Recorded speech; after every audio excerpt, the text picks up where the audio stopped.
As Nicole said, she's been on this soapbox for 10 years or a decade, and I think I'm going on 30 years being in this realm of trying to make a difference in children's lives. A little bit about me. I always wanted to be a social worker. I always wanted to help children. I felt like I needed to give back. I was adopted at birth, and I felt very, very fortunate about the life that I was given. So I wanted to be a social worker. My dad wanted me to be a business major, so he was paying, and I became a business major who is now a social worker. He always told me that get a business degree so when you're done saving the world, you can make some money. So I kind of did it opposite. I worked in business for a couple years, and then I've been with Department of Child Services for 12 years, and then CASA almost 16 years now. A little bit about CASA and how this all interplays with foster care. CASA stands for Court-Appointed Special Advocates. And what we do, we recruit and train volunteers to advocate for children that are abused and neglected and involved in the juvenile court system. We are their voice in court. And like Nicole said, our numbers are crazy. I continue to tell my staff that I've never seen it this bad, but I've never seen it this bad. We are serving almost 960 kids. We're serving about 55% of those with volunteers, and the other children are on a wait list. And what's unique as to what our program is, we're information gatherers. We talk to foster parents, we talk to the children, we talk to teachers, therapists, anyone who's involved with these children's lives, we talk to and in turn make fact-based recommendations to the juvenile court judge as to what is in the best interest of these children.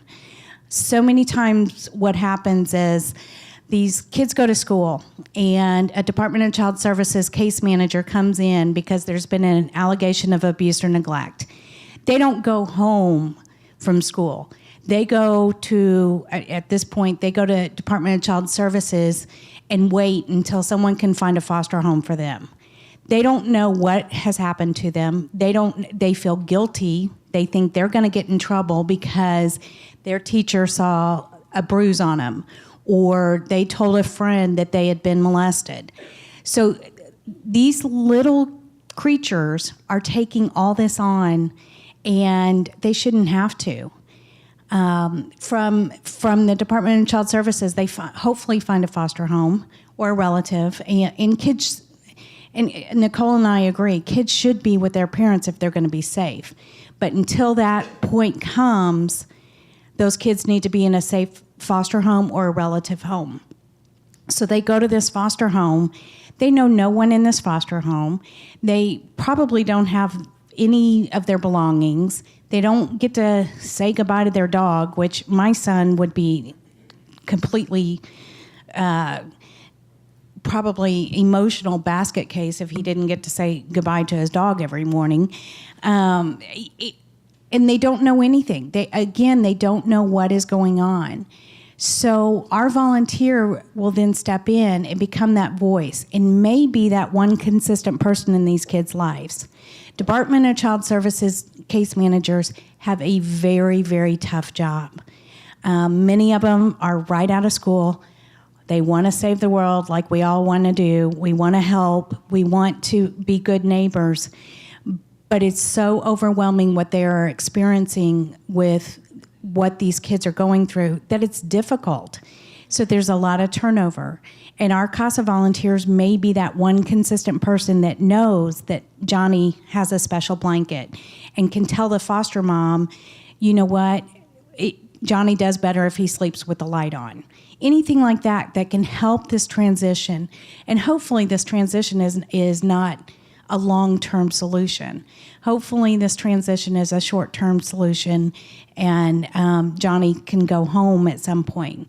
But if not, we need to be able to have these foster parents and have these relatives that step up and take care of these kids, give them as much support as possible.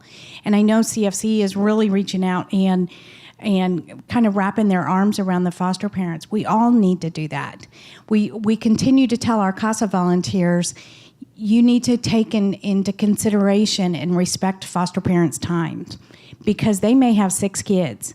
They may have 6 kids that have 6 different visits and 6 different places that they have to go to, and we're just one more person in their business, and we're one more person in their life. So I think what you all are doing is amazing. I have hoped that this would happen for a very, very long time.